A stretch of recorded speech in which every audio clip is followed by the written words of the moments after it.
I'm meteorologist Shay Ryan with an update on Hurricane Matthew. Right now, still a Cat 3 storm. It is likely to strengthen over the next 24 hours or so as it continues to make its northwesterly track, but it's packing 120-mile-per-hour winds here early this afternoon and is expected to continue intensifying as it approaches the Florida coastline and as it moves over the Bahamas over the next 24 hours. So early tomorrow morning, I think southeast Florida will start to see their winds picking up some, and we'll start to see some of those outer rain bands as well affecting east coast of Florida early tomorrow, but it'll really be later in the afternoon and into the evening before we start to see any of those higher wind speeds around Polk and Highlands counties. So as far as what we're looking at for wind speeds, take a look at the projections here. Into Friday morning, we're looking at winds around 30 to 40 miles per hour in our interior counties, and even some of the winds here across Tampa Bay could be up around that level, but the real intense wind speeds are going to be felt on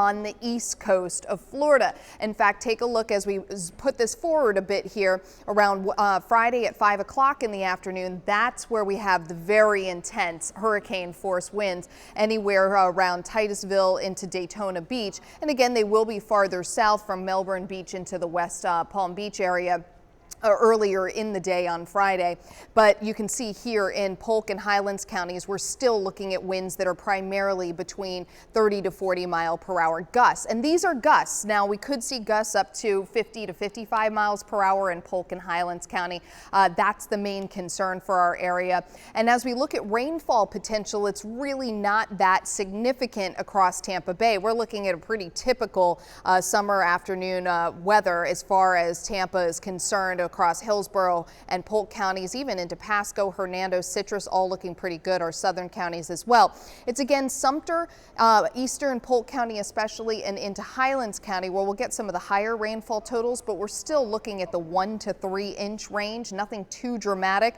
Once you get into the east coast of Florida, that's where we see the more excessive rain totals that could be somewhere in the 4 to 6 inch range, locally higher amounts as well, and certainly flooding possible with the additional storm surge expected along the east coast. So right now, as far as our immediate area, Sumter County included in this, also Polk and Highlands counties in tropical storm warning, are under that tropical storm warning, with the concern for 55 mile per hour wind gusts from Thursday afternoon through Friday evening. So that's what we'll continue to watch for. It looks like much more of a wind concern than a rain concern. However, those winds still, when you're talking about a Cat 4, potentially a Cat 4 hurricane brushing the east coast of Florida, that still isn't too bad for our interior counties. So tropical storm warnings have been placed along the coast, anywhere from the Keys and into the Everglades on up into Broward County. From Broward County on north, we have a hurricane warning, and that extends to Daytona Beach. So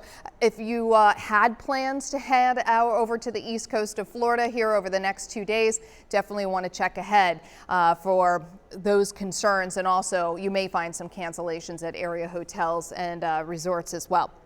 So breezy here on Thursday and a little bit windy from time to time, and especially the farther inland you go. But overall, as far as rainfall chances are concerned, the next couple of days, the rainfall is going to see much more typical of our kind of weather, but it is going to be mixed with some higher wind gusts at times from Thursday afternoon into Friday evening as well. And then the weekend is looking pretty fantastic as that storm moves away from us.